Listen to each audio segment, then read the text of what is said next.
Well, getting into that final game against Carolina, I mean, halftime not looking so good. I jumped on the Twitter and saw all of Kansas Nation completely chalking this one up to a loss for us. But I had some faith in you and the team. You know, what were your thoughts? I know how we go into halftime. You talk with the coaches, and then come in and talk with the team. You know, what was the mood like of the team, and what was that conversation like with the coaches and stuff heading into that second half? You know, I don't know that I was mad as much as I was disappointed, because I felt like, you know, we weren't ourselves. I felt like that I didn't really think that we didn't compete except on a few possessions. I just felt like we just played bad. I mean, Jalen Wilson, who I absolutely love, you know, he missed 4 layups that any other day you make 3 of those. You know, we didn't get to the free throw line at all. We just didn't play smart, but we also played better than what the score was, I thought. And that's really good. Hey guys, we should only be down 8. We played good enough to be down 8. That was kind of what I was saying to myself. And I you know how the half times are so long in the NCAA tournament. I don't know if you remember, Landon, but I would never usually come in and talk to you guys first. I go to the coaches, then come in and talk to you guys. I think this one I went in and talked to the players briefly and, you know, just said, hey, guys, that sucked. All right, now we got 20 more minutes. You're going to decide right now before I come back in here what we're going to do. And, hey, we'll get it right, and I'll be back in a few minutes. And I went and talked to the coaches and came back in. And I don't know that we really changed much, except we didn't take them out of anything they wanted to do. They didn't feel us. You know, obviously we didn't rebound worth a flip. We did in the whole game. Played uncharacteristically. And our guys are like going, this isn't who we are. All we got to do is just be who we are. We don't have to be anything different. And I asked them, hey, you know, in 2008, we're down 9 with 2 minutes left and won it. Would you rather be, which is harder, being down 9 with 2 left or being down 15 with 20? And they said, being down 9 with 2 left. And I said, well, if that's the case, this shouldn't be that hard then. And they came out, and we all knew that if 15 goes to 20, the game's over. But if 15 goes to 10 quick, it's anybody's game. Yeah. And it went to 10 quick, and that was the difference. So, you know, you had some big-time players step up in that game. But can you talk a little bit about Remy's impact, not only on the season, because, again, we saw some days when Remy wasn't available and all of a sudden Remy plays, but somehow it felt like everything clicked in that game, and Remy was just a beast. You know, he was bad the first half, but he was only bad because he didn't make shots. I mean, sometimes you don't make shots. He wasn't bad. He just didn't make shots. But Remy has been kind of like our Remy was hard for me to figure out because he's not the best communicator. He doesn't want anybody to know that things aren't quite right. So he tried to play hurt and told everybody he's healthy, and he couldn't move. And finally, I told him he should just shut it down, and he actually agreed with me. And when he shut it down, I didn't think we'd get him back, to be honest with you. If we got him back, I didn't think he would be whole. And that was probably the smartest thing we did, was shut him down and let him just get healthy. I mean, when I say shut down, I mean do nothing, as opposed to practice every other day and do that stuff. And he said, Coach, I'll be ready by March. And I'm like going, and Landon knows how I operate. I said, if you're not ready by February, I ain't going to play you in March, you know. And he said, Coach, don't worry, I'll be ready. So I announced to the team that Remy was not going to start another game this year, which I think hurt him. But my team kind of rallied around that. And my team got tougher when he was out.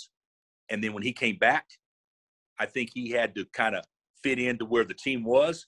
And he guarded, he played his ass off. He did everything right. He was the best leader, the most vocal. He was what you would envision him to be from day one if he was healthy. And Landon knows this, and you do too, Richard. Sometimes when you're not right physically, it affects you mentally to the point where you can't be as vocal and do some things. Yeah. When that thing all came together for him, I don't know that I've been around a guy that could impact the game in a short amount of time bigger than he can. I mean, Landon, you played with Frank, and you know how good he was. And I'm not saying Remy was Frank. But what I am saying, for 2 or 3 minutes, Remy was Frank plus. And that's what won it for us. He was not good. He was great. But he was great in the role that he had. And everybody loved playing with him, and he loved playing with everybody else. And I tell you, his energy is contagious. And I think that's what he brought to us as much as anything. So at the end of the game, there was a little bit of a misstep out of bounds. I know a lot of people, so I started getting texts from teammates and stuff, celebratory stuff, and then Harris steps out of bounds. What was your thought process in that time and moment, and did you ever consider fouling afterwards and sending them to the line? Great question. Okay, so there's 4.6 left, and we have the ball, and we actually, by chance, run the perfect play. It's perfect.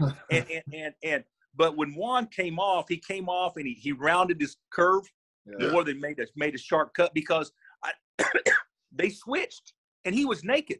Mm-hmm. And so all he had to do was just catch the ball and dribble it and then throw it in the air, and the game's over. He's naked. And he rounded it, and as opposed to making a sharper cut, and the momentum took him right into the sideline by an inch or two. It was the right call. Everything was right. The game should have been over then. But in Land, I don't know if you remember how we did it back then, but very rare. I'm not a big foul with 3-up guy. I am if there's less than 5 left or 6 left, and it's in the backcourt and you can't get into a shooting motion. Mm-hmm. I don't know that I practiced it enough to be good at it, but I told everyone we're fouling. I subbed in David. We're fouling. We're going to make them. We're not going to let them catch the ball outside of us. We're going to make everybody go back door. We'll switch everything, get on top, make them throw the ball to the basket. 2 doesn't hurt us. 2 wins us a game. But if they do catch the ball, we're going to foul immediately. And we had a long time out to talk about it because they were reviewing the out-of-bounds play. Mm-hmm. So the whole time, that 3 minutes, we're saying we're fouling. We're fouling. We're fouling. Then Carolina calls timeout to set up the play after they knew exactly how much time was left. And Jalen Wilson looks at me, we ain't fouling. And I said, what do you mean we're not fouling? We ain't fouling, coach. We'll screw it up. He had another expletive to say. I said, what do you guys think? And they said, let's guard them. And I did like this. All right. This is on you. Y'all made the decision what you want to do. This is how we're going to do it, and we're going to stay down and this, and this. And they decide they're the ones that decided we're going to guard it. And so after I told them to foul, and I said, well, if this is what you guys believe, let's do it. So I wanted to put the responsibility on them. You made the call. You guys better deliver. And they did. We guarded it really well. So Coach, we were doing this show, and we've been doing it all throughout the year. So we'll watch a game, and then we try to decide and decipher what you are thinking. So It's great that you're here now, so we can ask you the question that we were thinking. Well, this is what we think he's thinking. So the question is that there was a game, and I don't remember exactly which game it was, but late in the game, you went in to McCormick. And you called a play, and you wanted to get him the ball to try and get a shot. And so we were sitting there thinking, hey, coach is probably trying to give him that confidence now so that in a big game in March, he has the confidence at that time. Were we right? Probably half. Okay. I mean, if you go back, Landon was probably – Landon, I forget all the stats. You're probably our 5th leading scorer on that team. I mean, we had Josh Jackson, 4th pick, Devontae Graham, first-team All-American, Frank Mason, National Player of the Year, and then who was our next starter? Speed, who plays in the NBA. Okay, so Lando, I don't know what you average. You're probably our fourth or 5th leading scorer on that team. And what Landon was the best defensive postman in the league. You never had to trap because he could guard his man. Unbelievable rebounder in his area, outside his area, and probably the smartest talker defensive player. And as good a screeners we've ever had. So Landon had his role. But Landon would tell you, late game situation, we had to have a basket. Who'd we throw it to, Landon? I'd get some touches. Yeah. And I've always believed, for whatever reason, I would always believe that. And so there was no doubt in my mind who we were going to go through late. And David played well too. But here's the deal. You talk about good fortune and luck and how basketball works. Baycock turns his ankle. Now, if you go back and you watch the tape when Landon scored his first basket, I mean, in the last two that put us up 1, he got an offensive rebound, and instead of fanning it, he went back and Manick and Baycock were both guarding him. And what Jalen Wilson did, which is very subtle, he cut to the baseline when Landon worked middle. He cut from the baseline when Landon worked middle, and Baycock backed off of him to guard Wilson's cut. And it gave Landon a free, no contest basket. Luck. If Wilson didn't cut, Baycock would have probably still stayed on Landon. So he didn't have to score. And I mean, stayed on David. And Landon knows this. Our whole deal was getting angles where you don't have to score over opponent. David didn't have to score over an opponent in the first of those 2 baskets that put us up 1 because Jalen Wilson cut and Manick was on one side and Baycock backed off of him to guard Wilson and allowed him to turn and be naked. The next time, that was one of the dumbest plays we made. Baycock turns his ankle and he's laying on the ground and we're playing 5 against 4 and we don't attack. And nobody really knew what to do. Ochi was actually yelling at Jalen, "What are you doing? Let's go. Let's go." And we did such a bad job that the officials let everything get set up and did the right thing by stopping the game. Well, what a blessing that was for us because Baycock was hurt. He had to come out. Manick had to guard McCormick, and that was the exact play we would run because you have a mismatch inside. And so if we attacked, we may not have been smart enough to play through that.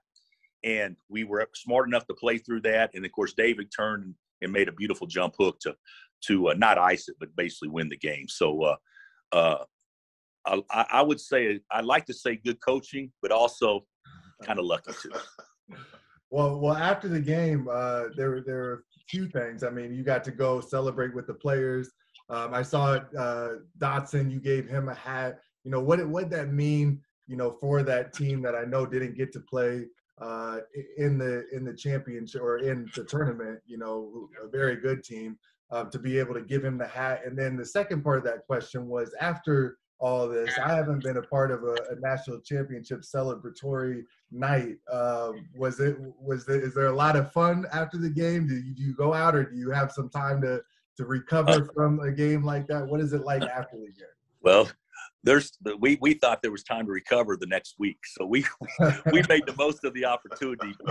Hey, you know that team in 20, Doak, who couldn't be there, Marcus, who couldn't be there, and Isaiah Moss, who's playing overseas, they couldn't be at the game. Dot was the only one that could be there. But that team we had in 20 was pretty good. I mean, that was a team like we had Lando year last year. I mean, that was a good team, and with it, they didn't get a chance to play for it. And then there was some celebration and all that stuff. But as soon as I got back to the hotel, I told the players, go get your families. And we had it all set up, if we won, down in our team room, to have the trophy there and have all the families take pictures of the trophy. So with the trophy. And so that was the time where the players could be with their families. And I knew they wanted to get out and go have fun. And then, so we all did that. And then I had a room set up on a different floor.